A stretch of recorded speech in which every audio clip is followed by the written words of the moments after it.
আজকে এমন একটি আমলের কথা বলবো।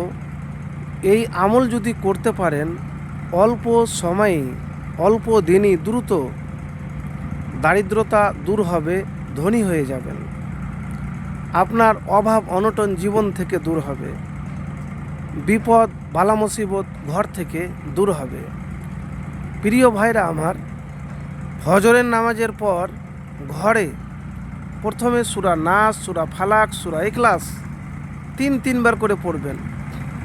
তারপরে এই আল্লাহর নামটি ইয়া রাজ্জাকু 100বার পাঠ করবেন। তারপর আপনি দুরূদ শরীফ পাঠ করবেন। দুরূদ শরীফ পাঠ করার পরে আল্লাহর কাছে দোয়া করবেন, আর সেই দোয়াতে ইসমে আজম পড়ে আপনি দোয়া করবেন। কেন? রাসূলুল্লাহ সাল্লাল্লাহু আলাইহি সাল্লাম বলেছেন, ইসমে আজম পড়ে যে আল্লাহর কাছে দোয়া করে, চায়, প্রার্থনা করে, তার দোয়া কবুল করা হয়, আর যা চায় তাকে দেওয়া হয়। তা আপনি খুব অভাবে আছেন, বিপদে আছেন, কষ্টে আছেন, তো দুয়ার মধ্যে বা মুনাজাতের মধ্যে প্রথমে আল্লাহর প্রশংসা করবেন, দুরূদ শরীফ পাঠ করবেন, তারপরে ইসমে আজম পড়ে আল্লাহর কাছে চাইবেন। তো ইসমে আজমটি হলো আলিফ লাম মিম আল্লাহু লা ইলাহা ইল্লা হু আল হাইয়ুল কাইয়ুম। ছোট্ট ইসমে আজম। এই ইসমে আজম পড়ে আল্লাহ রাব্বুল আলামিনের কাছে চাইবেন আপনি। প্রিয় ভাইরা আমার, এই সহজ আমল ফজরের নামাজের পর বাড়িতে, ঘরে, বাসাতে বসে করতে হবে। সহজ আমল দিলাম আপনাকে।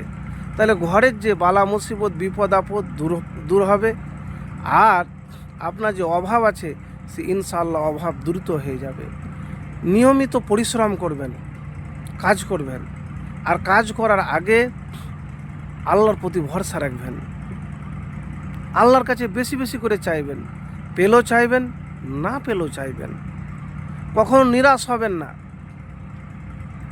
কখনো নিরাশ হবেন না।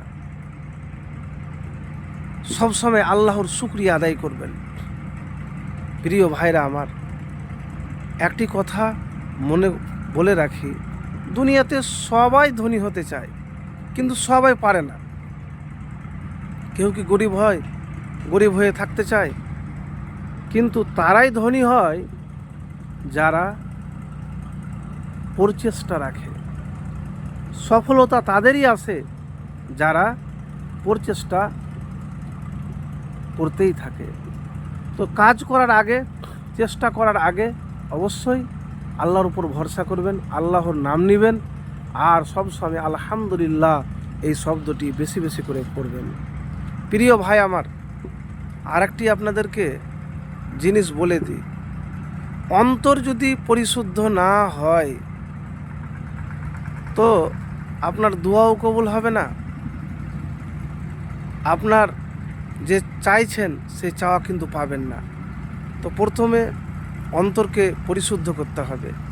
আপনি যে খাবার খাচ্ছেন সে খাবার যেন হালাল হয়, রিজিক রুজি সমস্ত পাপাচার থেকে আপনাকে কি করতে হবে? দূরে থাকতে হবে, নচেত কিন্তু আপনার দোয়া কবুল হবে না।